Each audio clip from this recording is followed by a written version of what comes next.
Welcome to our Wesley Bible class.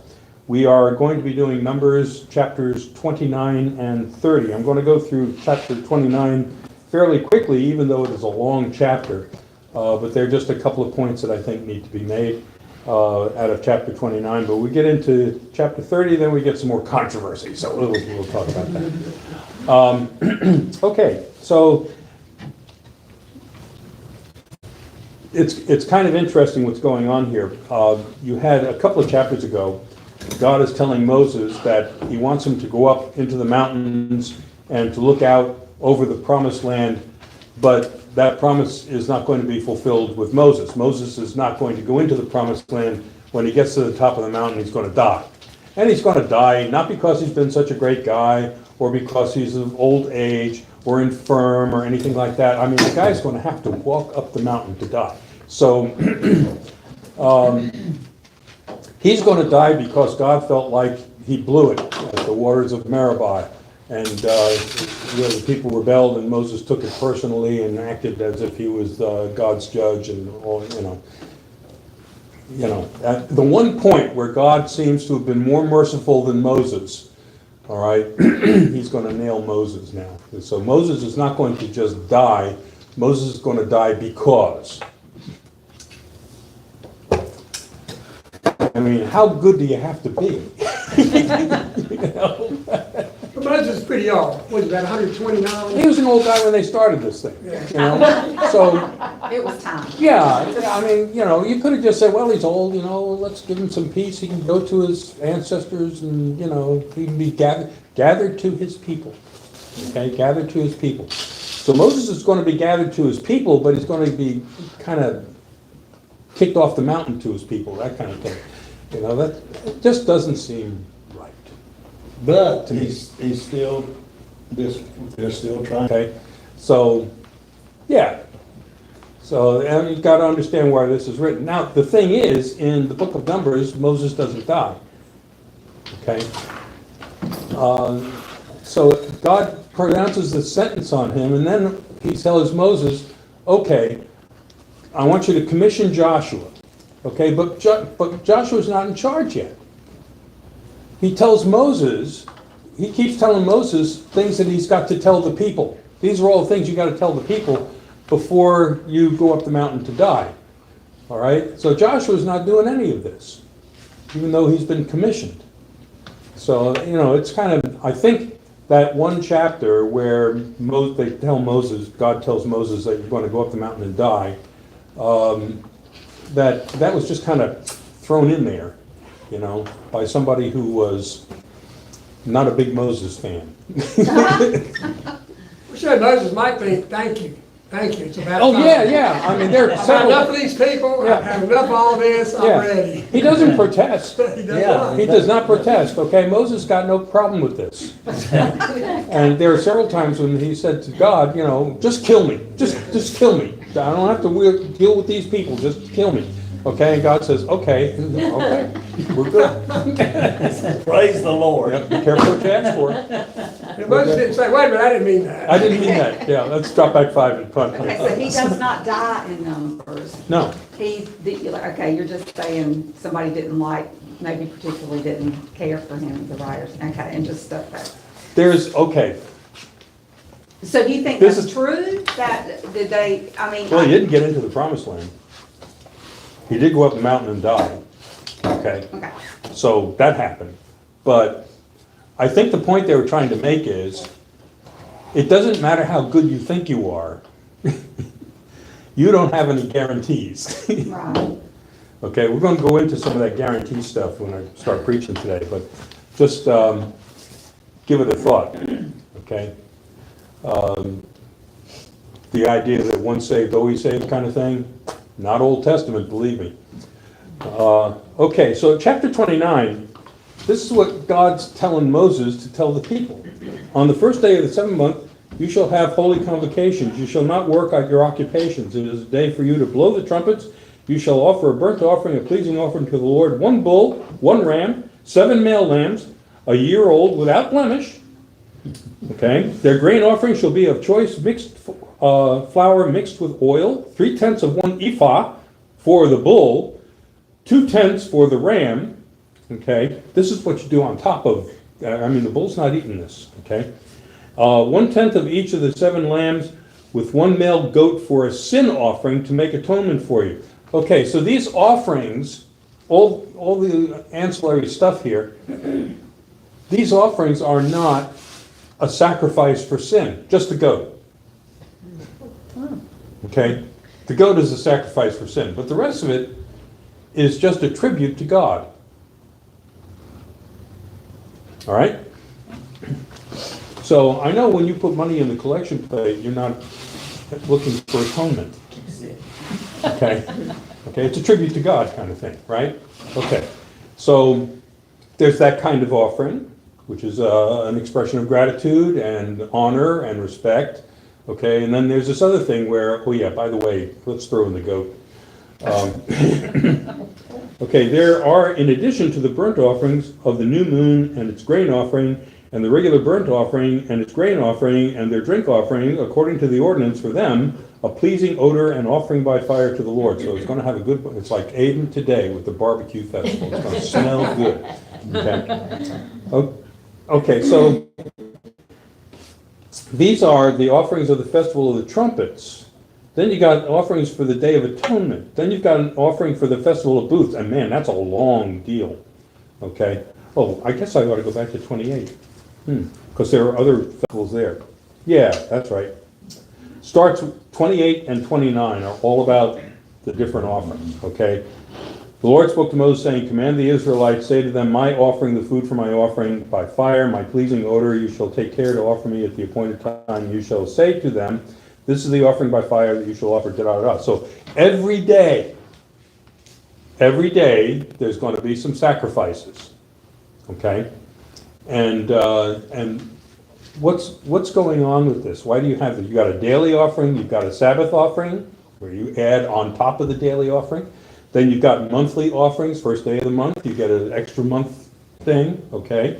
And then offerings at Passover.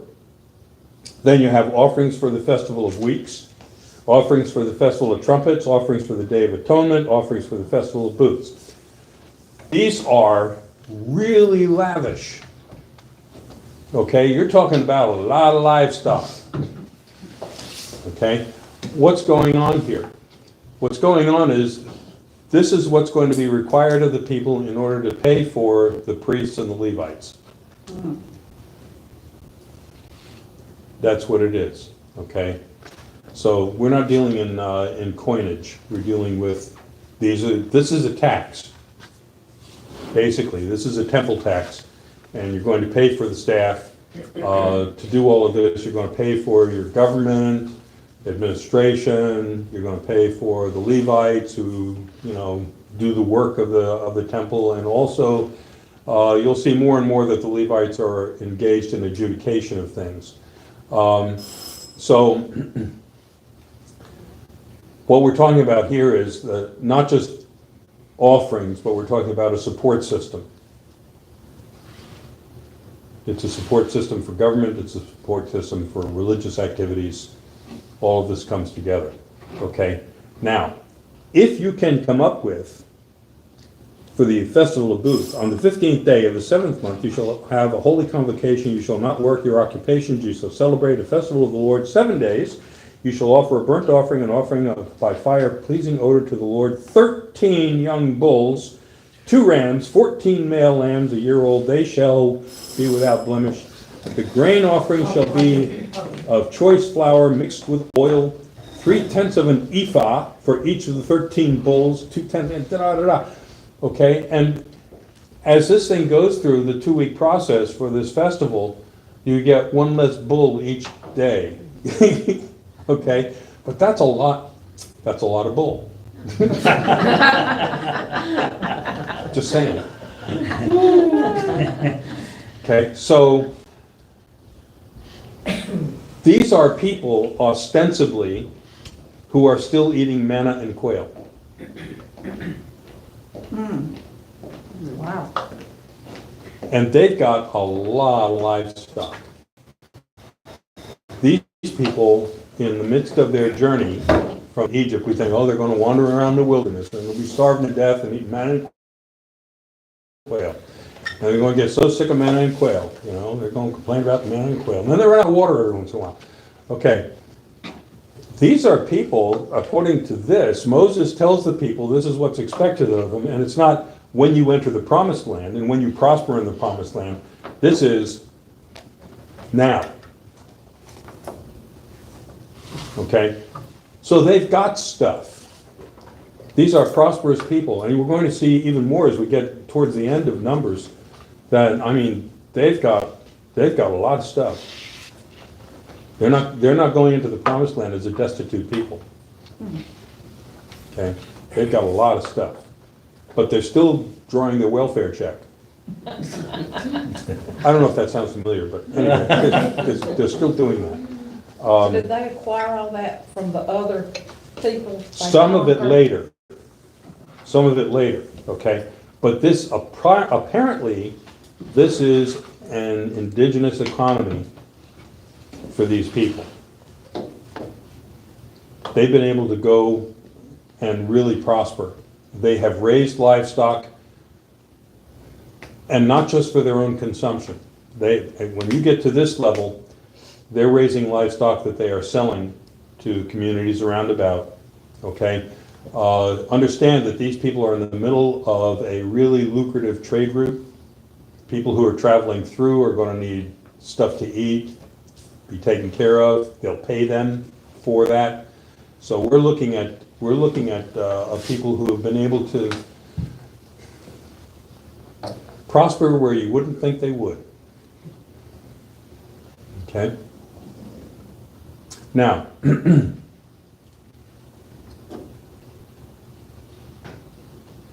when you have a people who are prospering where they are, it sometimes can be harder to convince them that they need to go somewhere else. But the promise of the somewhere else is that you're going to prosper even more. All right, so God's really looking after these people, despite all the stuff that they've gone through, all the annihilations that they've gone through at the hand of God, all the punishments and evils and everything else. They're doing pretty good. They're doing pretty good. Just an interesting thing, because I mean you can't put this kind of tax on people who are starving to death, living a subsistence life. You just don't. Okay, so Moses evidently is not ready to go up the mountain yet. God's still got things for Moses to do. In chapter 30, we have an interesting thing about vows made by women. You're going to love this. Oh, boy. Then Moses said to the heads of the tribes of Israel, "This is what the Lord has commanded. When a man makes a vow to the Lord or swears an oath to bind himself by a pledge, he shall not break his word. He shall do according to all that proceeds out of his mouth." We're going to see where sometimes those vows and pledges are ill-timed. Okay, you get yourself bound to something that later on you regret. So God is saying, but if you make a vow, you better stick to it. Okay. When a woman makes a vow to the Lord or binds herself by a pledge while within her father's house in her youth, and her father hears of her vow or her pledge by which she has bound herself, and says nothing to her, then all her vows shall stand, and any pledge by which she has bound herself shall stand.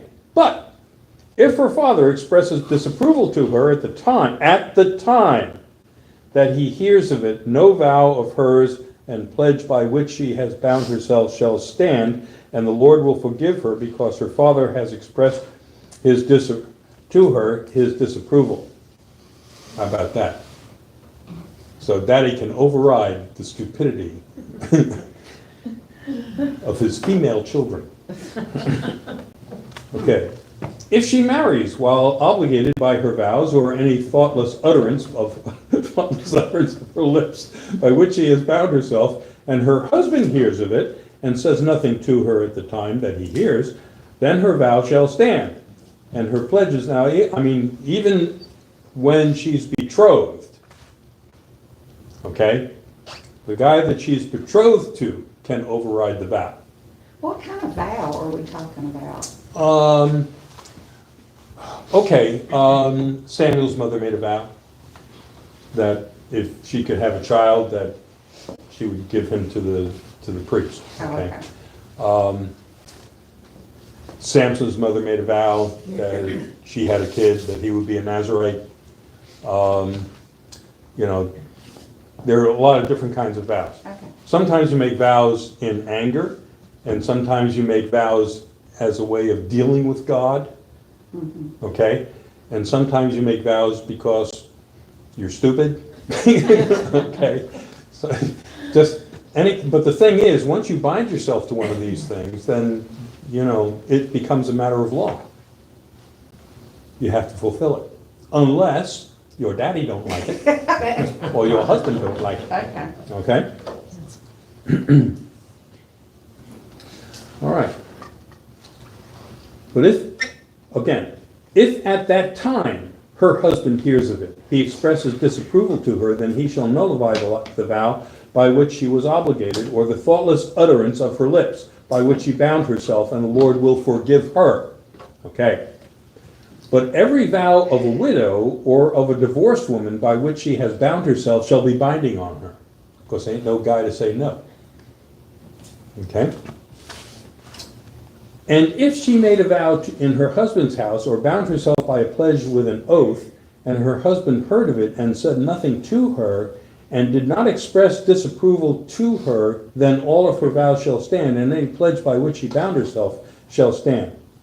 But, this is cool, but if her husband nullifies them at the time that he hears them, then whatever proceeds out of her lips concerning her vows or concerning her pledge shall not stand. Her husband has nullified them, and the Lord will forgive her.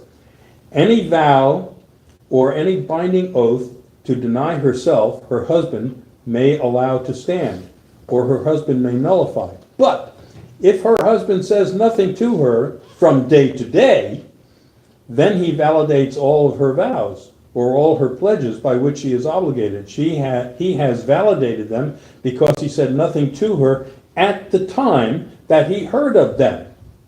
But if he nullifies them sometime after he has heard of them, then he shall bear her guilt. Okay? So the woman can make a vow that impacts the family. All right? And if the guy doesn't get in the way of that, then sorry, pal. She just, I vow that I'm going to bet the family farm on this, okay? And he says nothing, okay, you just lost the family farm. So that's the way it works. These are the statutes that the Lord commanded Moses concerning husband and wife and father and his daughter while she is still young and in her father's house. Very interesting. Okay? So you can see this is a very patriarchal society. And, you know, the man, the man has the final word if he doesn't wait too long. The question is discovering.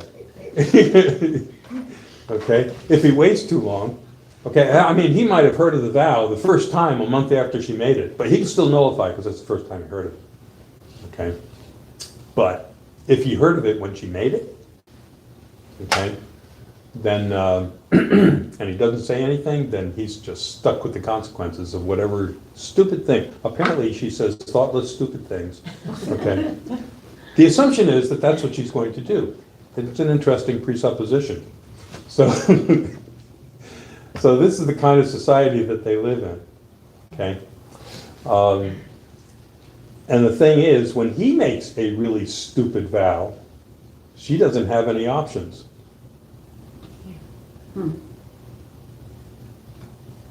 Okay, what was the guy's name? He was one of, he was not an Israelite, but he was one of the generals in the Israelite army. I think his name was Jabbeth. But he made a vow, I may be wrong on that, but he made a vow that if God would give him victory in battle, that he would sacrifice the first thing that came out of the tent. Well, the first thing that came out of the tent was his daughter. And he ended up sacrificing her because he was bound by the vow. And I mean, they went through a time where she even had her own funeral before she was sacrificed. So, you gotta be careful what you ask for, you And know? we think we live in terrible times. Well, we do. We do, okay? But there were times that were more terrible than these. Amen. Okay, today, people have options. People have options, and if you don't like the vows that your husband made, you might even get rid of your husband, so that's just the way it is. We've progressed from this a lot, but I'll tell you, it's only been in recent history, by and large, that this did not apply. Okay? Because during colonial times, it was like that, And you can imagine, even up until the early part of the 20th century, women didn't even have a vote. So, I mean, we look at this and we laugh and we say, well, boy, but really, hey, your great-granddaddy? Right. Yep, same way. It wasn't that long ago, You're right. That's right. And I think one of the things that we have to understand, we live in an age where knowledge and social change is happening exponentially. Right. Okay? Not only did we have to wait so long for human knowledge to catch up, okay? Now we have artificial intelligence to go past what humans are thinking, okay? So things are going to go, I mean, if you thought that the changes that took place in the last century and the early part of this current century were just incredibly fast compared to all of human history. I mean, it wasn't that long ago where we weren't moving any faster than a horse, And yesterday, my daughter took me out to the Trans Park, and I saw the world's largest aircraft. The Antonov was in there, and she's got buddies that can get you in the gate. And we got up close and personal with the Antonov, which is bigger than the C-5A that I flew over to Desert Storm in. So it was huge, And that plane is so big that they fly fuselages from other planes from here to France, okay? It's hard to imagine that something like that could get off the ground. No. They were loading it with 30,000 gallons of fuel. Okay, and the airport loves it. Yeah. They're making money hand over fist on that Antonov coming in, okay? But this is just beyond anything that, I mean, things are happening so fast, like for instance, this war in Ukraine, okay? They are doing so much stuff, so much scouting with drone that the Army is cutting back on its scout helicopter program, because who needs it if you can fly a drone out there? And, it's just, things are happening faster than we can develop the doctrine. The technology is getting ahead of us. In Desert Storm even, what they were doing with Patriot missiles was beyond what they thought the capacity of Patriot missiles was. So the technology is outstripping our ability to keep up with how to use it. And this is happening not only, I use a lot of military stuff, but this is happening in medical ethics, our understanding of when life begins or what's viable and all of those kinds of things. Those are questions that, they're hitting us so fast.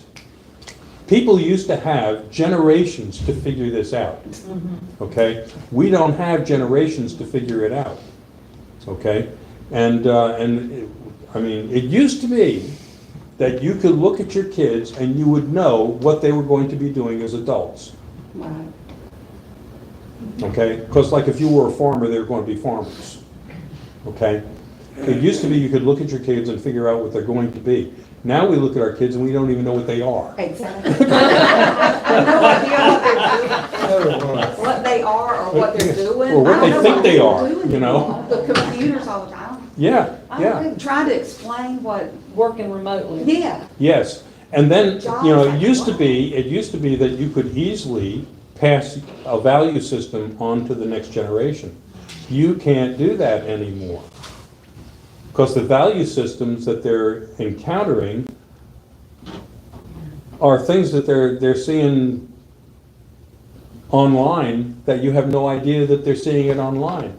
And then all of a sudden we get slammed with some of these demonstrations and things. I mean, where did they get these ideas? You know, it's just crazy. And it doesn't make any sense. And somebody didn't know how to hit the pause button with the kids.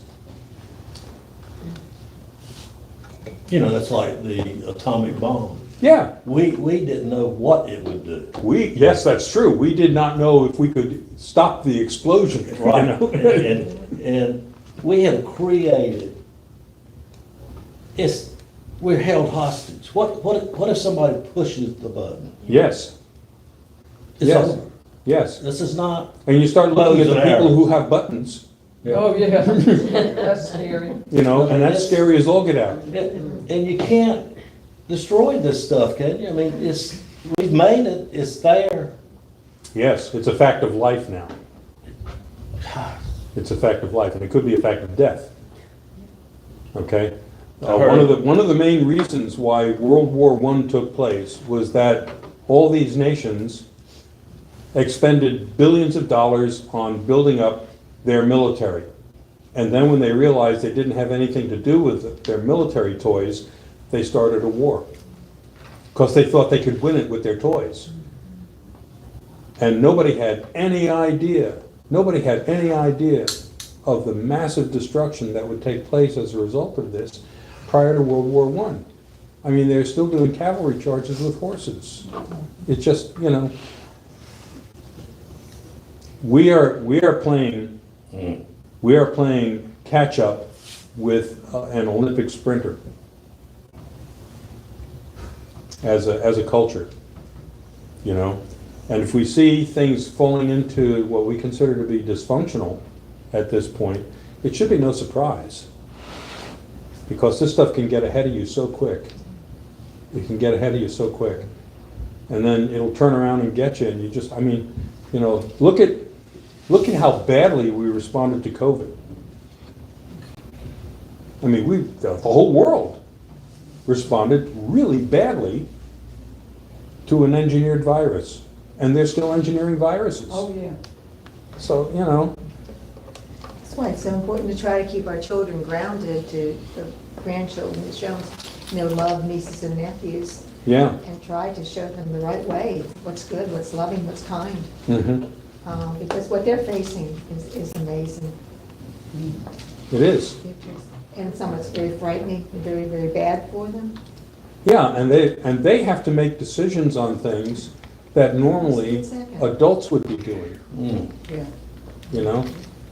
They're making decisions on these things, and, you know, the stuff can look really glitzy. I mean, the stuff they're doing on TikTok to indoctrinate our children, you know, it's cool, and it's, you know, and it's exciting, and it's entertaining, and it's wrong. but You know? Dennis, every generation blames the one before. Well, that's true. I remember how they felt about rock and roll when I was a kid. Exactly. I mean, it's all that, you know? There's always Yeah. going to be that, there has always been that tension, but the tension now is exponentially worse, Yeah. I think.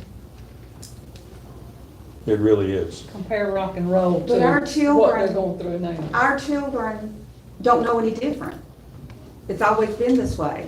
Well, for them, yes, Right, you know what I'm saying? yeah. I mean, every once in a while, I feel like I have learned something, you know? And, I don't know, it's just, it is, There's still so much good. Yes. I mean, you know, I think, well, I think overall there is more good. I think there are bad things that, I don't know, I just think there's overall more good. I think the bad gets more press. Yeah, absolutely. Oh, for sure. Yeah, with our kids, just promote the good. Right. Yeah. Most of them will grow up to be good, It's true. whatever It's they have to, true, I know. you know. Yeah, Keith and I'll face. turn on the news and we'll start counting. the shootings and the robbery, you know, that's all they're reporting. Right. And so that becomes the norm, Right. okay? A lot of this stuff before, it wasn't reported and that didn't become the norm. But now things are becoming the norm that are abnormal and it's very hard. It's very hard for parents to keep up with it. Especially parents where, you know, for the last several generations, both parents have had to work just to keep up with the taxes, you know, or childcare costs, things like that, you know. So it's taken parents out of the home and other people are raising the kids and you just don't have the same intimate relationship that you had with your children before, you know. So it is a real challenge. And one of the things that I feel like the church is always behind the curve. I mean, generations behind the curve. And I think the church needs to be more proactive and start catching up. But right now, the church is being influenced by the same thing the kids are. And, you know, we're not standing in the gap, and we're not doing all that we can to you know, get kids right with the Lord and with each other and with society and value systems. It's very, very hard for us to do. But the church runs slow compared to societal change. It just does. I think the Okay. church, a lot of times, my opinion is let society dictate the direction of the church instead of the church trying to dictate the direction of society. And we're getting further and further into that, I think. The thing, Yeah. okay, the operative word that I really hate is dictate. Society should not have the authority to dictate to the church. And the church should not have the authority to dictate to society. Both of them abuse it horribly. And a lot of people die as a result of that dictation stuff, okay? Christ didn't tell us to come in as dictators. Christ told us to come in as influencers, okay? To convince people, to persuade, to demonstrate by love and by action who we are and what we're about and what our value systems are. And, you know, but a church that just wants to stand like from the pulpit and tell everybody you know, you're all sinners and going to hell kind of stuff, and that's your message, that's just not gonna cut it. Turns people off. It not only turns people off, it turns people to look for other solutions, you know, and society's full of them. So anyway, I just want you to know that Peggy's vows stand. And so do mine. All right, well, God bless you all.